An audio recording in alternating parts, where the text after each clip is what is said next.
I am CDTLCPL Srambiyan, and I'll be showing you how to perfectly do up your laces and blousing. So at the start, what we want to do is, we want to get all our laces to be extra loose. So what we're going to do is we're going to go through each layer and we're just going to loosen them up. So this is going to help a lot when we actually tighten our laces. They should be this loose by the end of it. What we're going to do next is we're going to go layer by layer, right? So I'm grabbing the first layer there and I'm just pulling as tight as I can. So I'm going to pull as tight as I can, move on to the next layer, just keep doing that. Just keep pulling as tight as I can. So your boots, they're basically nearly touching, right? So keep going layer by layer like I'm doing here and just pulling up as tightly as possible so the sides of your laces, right, they're basically touching. This is how tight they should be. So just go layer by layer again, keep pulling. They should be that tight. I shouldn't be able to put a finger under it.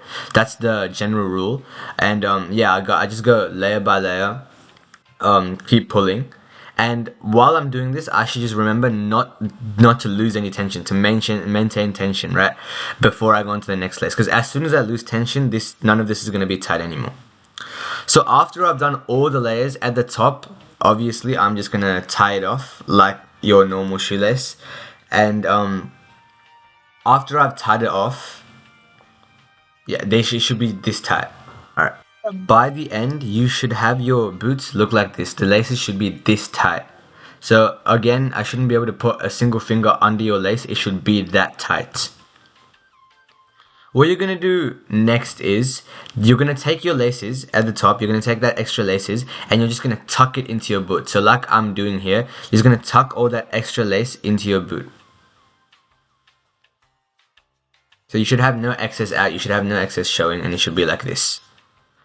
Now, moving on to blousing, right? What I would do is I would get 4 rubber bands, and I know you guys have auto blousing like this, and you can use that. I've seen that it comes undone sometimes when you march. So what I do is I take 4 rubber bands. I trust my rubber bands better, and I just put them into my boot. So I just put them through my boot, and what I do is I just shuffle them so they're at the top of my boots. So as you can see right now, they're at the top of my boots right now.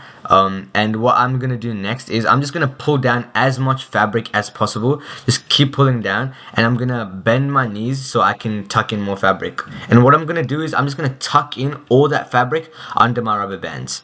So this works kind of like auto blousing, except my rubber bands are acting as my auto blousing. And what I'm going to do, I'm just going to keep tucking the extra fabric in.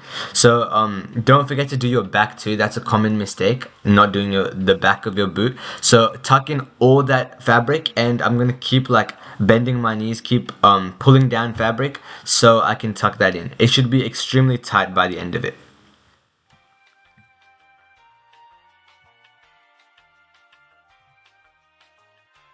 Right, okay, so like I'm showing right now, it should be extremely tight by the end of it.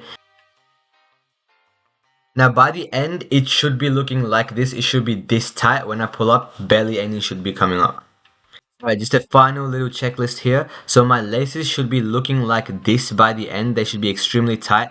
Now the outer lace has to come over the inner lace. A lot of you have this problem, the outer lace doesn't come over. So that outer lace, it has to be coming over the inner lace, like my boot right now. Another little point is that your vertical lace at the very end, that should be under. That should be under. So like mine, that vertical lace at the very end, it has to be under, like that. So it has to be under the boot, not over. Finally, obviously, have tight blousing. Yeah.